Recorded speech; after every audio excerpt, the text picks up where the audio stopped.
What's up, fellas? It's Mark Parson, Cornerback Pro. Today we're gonna do a video on tackling. All right, so my last video that I just posted maybe 20 minutes ago was about defeating the stiff arm, but it has something to do with tackling, right? So we're gonna get into it. I want you to see this because I want to give you a little perspective on how the rules have changed and what you can do and what we should do, especially at DB, especially coming from cornerback perspective, because this perspective is a lot different from a safety coming down. And I didn't really realize that. I didn't really play safety in high school. I played a little bit, or college at all. But I remember the lockout year, the same day, the last meeting before our first day of training camp, we had some guys still out for the lockout and the contracts. So the coach is like, "Oh yeah, by the way, Parson, you're gonna play free safety." I'm like, "What?" So it's a total different perspective. Going against, you going against Drew Brees, playing a position not, you haven't really played in a while. Okay, it was so funny, man. It was a great experience. Now that I think about it. But I want to give this to you. I want to teach you this. I want to show you my perspective, okay? Make sure you guys email me at cornerbackpro@gmail.com. Every single cornerback, especially cornerback and then safeties, because you're going to have to come down, definitely needs to ask me for the one-on-ones mastery program. It's a must for everybody who plays the position. All right, so I have a whole bunch of different techniques on how to lock down guys and play man. It's very important. So this clip right here. Oh yeah, email me at cornerbackpro@gmail.com for that, all right? Now this clip right here, it seems to be some form of cover two. All right, so he's gonna be playing the flats. He's gonna reroute and play the flats. I'm gonna let it play. Excuse me. All right.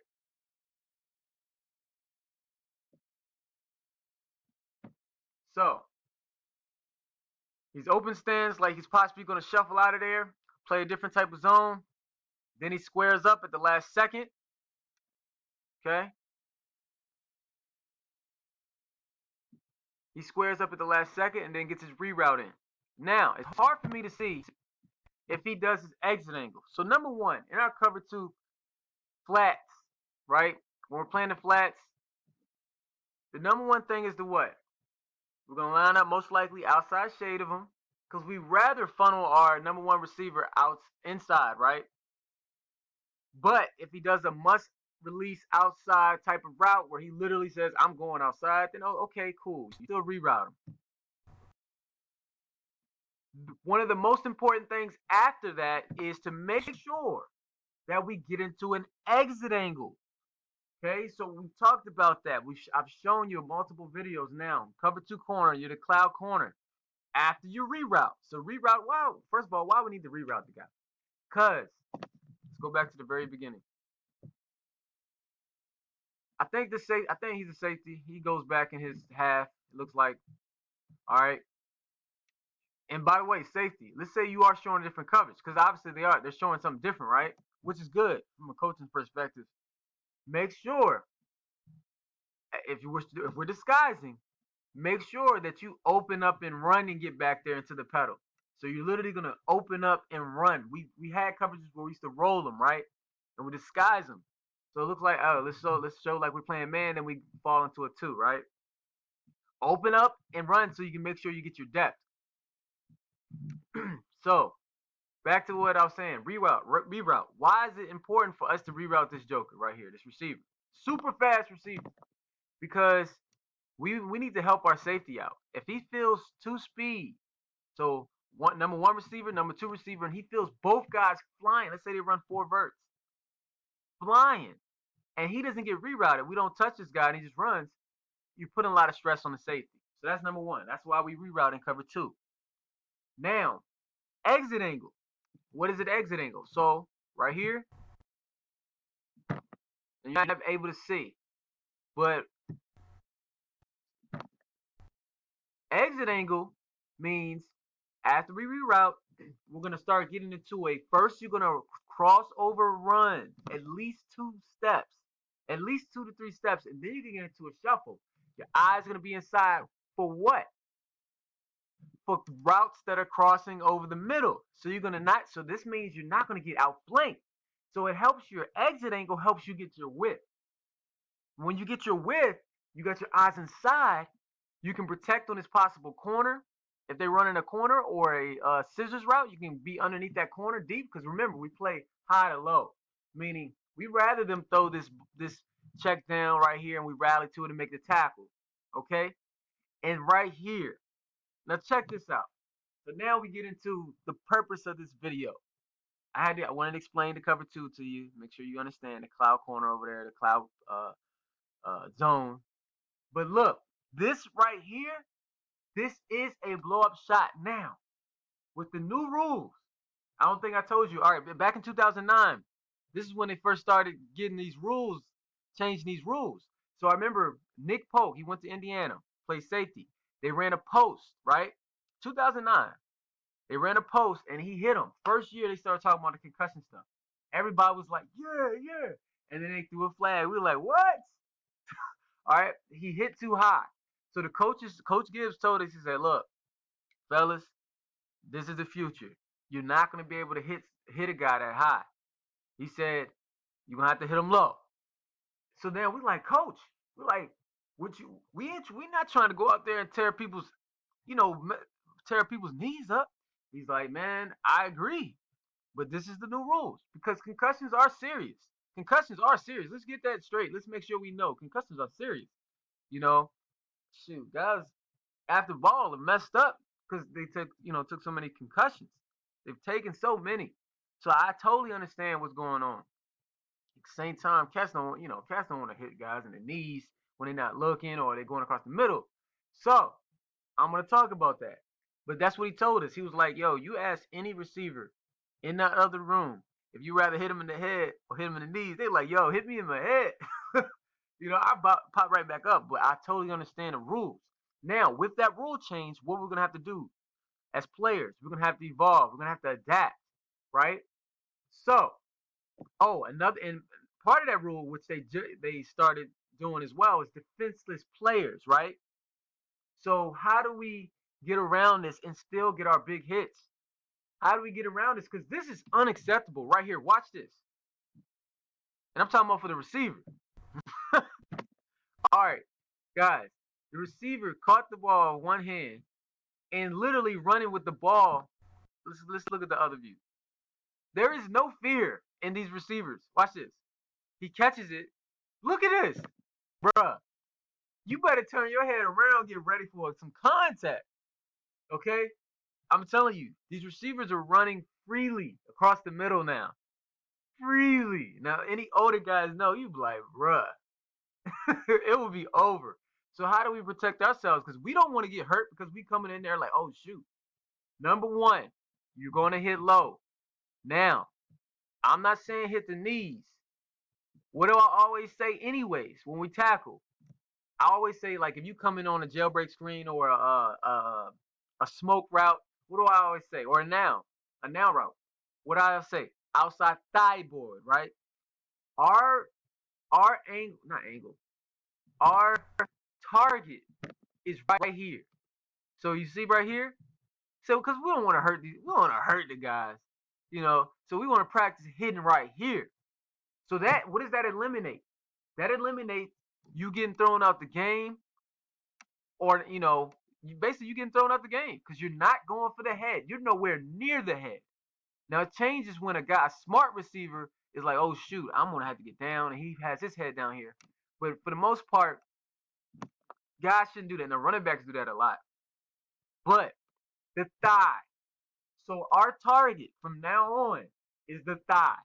I'm talking about guys coming across that middle because we cannot not hit them. They gotta get hit. Now I understand defensive player if he's not looking right, but he's looking now. Okay, he's making an athletic move. Now he made an amazing catch, but he has to pay for this, fellas. He has to pay for this. We're in cover two. We're in cover two. He didn't read the zone. He's coming across. No, he has to pay because the next time he does it, we're actually teaching him a lesson. You can't do this, bro. Not on our defense. You can do it against somebody else, but you can't do it against us. All right. So how to protect yourself is keep your head up and see what you hit. First of all, a lot of guys put their heads down, which is dangerous for yourself, and then it makes you a bad tackler. See what you hit. Okay? Well, what are we trying to hit, coach? What are we supposed to hit? Thigh. So go for his thigh. So a guy come across that middle, thigh. I keep my head up. I'm tackling with my shoulder, and I'm hitting his thigh. All right? Now, defenseless, right? So he turned his head. He had ample time. Look at this. This dude he running like this, bruh. No, he must not. Now I'm gonna tell you. So we gotta make sure when we coming out that cloud corner, you gotta make sure you get your exit angle so you have that depth. I mean not depth, but width, so you can come at the proper angle. Now you're gonna see something.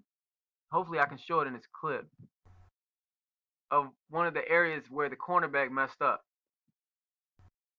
So one thing that I used to do, and everybody got things to do, when we do tackle lower, first of all, go to his thigh. So you're still gonna be standing up. All right, you're not gonna leave your feet because then that's what they usually talk about. Like sometimes they're talking about targeting or they're talking about defensive player. They're talking about you leaving your feet like you're exploding and jumping into the guy. We're not gonna do that.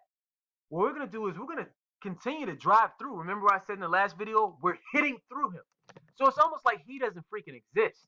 I'm going to hit through him. I'm going to drive my legs, my feet. So I'm going to get at the low angle. My head is up. And then I'm going to explode while I'm driving through. But I'm exploding through his thigh. Okay? So you're not leaving your feet. That's a lot of times that's where they get the targeting from. They say defensive players because either you're hitting them in the head or you're leaving your feet. I'm not saying that. I'm saying we coming down because what you'll notice on this cornerback, a lot of us drop to our knees to make a tackle. So if you guys ever tried to tackle somebody lower, right? What you'll notice is sometimes we're literally dropping to. I've literally seen a guy drop to their knees to make a tackle. Shoot, I've done it. So you want to practice? You can practice this on like a dummy, and the coach can have it moving. And you're gonna be low. You're gonna be coming forward. Your head is up, and you're gonna bring your arms, and you're gonna drive through it. You're gonna drive through it. You definitely want to practice that. Because going to your knees is where this guy didn't really get a good piece of this guy. Let's see. I'm gonna go to the other angle. So cover two, cloud corner, get an exit angle, punish him. You see how he dropped to his knees? So basically, you're not just diving for tackles. We're not diving for tackles. So when we tackle low, it doesn't mean we're gonna be just diving for tackles. We're gonna be under control. We're gonna drive through. We're gonna hit through him. Our head's gonna be up, and we're going. What is our target? The thigh. Okay?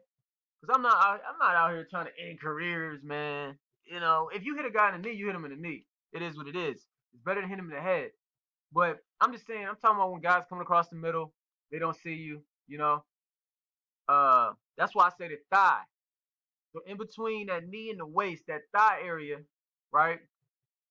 And the thing is, it's actually better for you, so you don't get a knee in the helmet, right? It's actually a cleaner shot for you, right? It's perfect right there, so you can wrap them up really well. But you don't want to leave your feet, and that's the target. That's what you want to do. But that guy must pay, cause look how long it's taking him to get turned back around. You see what I'm saying? Like receivers gotta feel what coverage we're in. They gotta feel it. They gotta feel, oh, this is some type of zone right here, and they gotta squat in the open part. For them to keep going, that's not a good look, and they gotta learn a lesson. Not on our defense.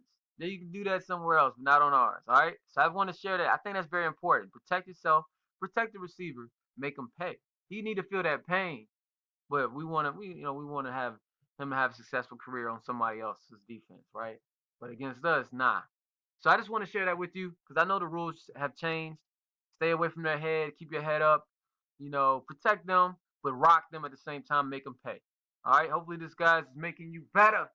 Let's get better. All right. Email me at cornerbackpro@gmail.com if you have any questions. Definitely ask me for the one-on-ones mastery program. I got GoProFootball.org as well. It's all the videos organized, interviews, extra stuff. So check me out. All right, fellas. Peace.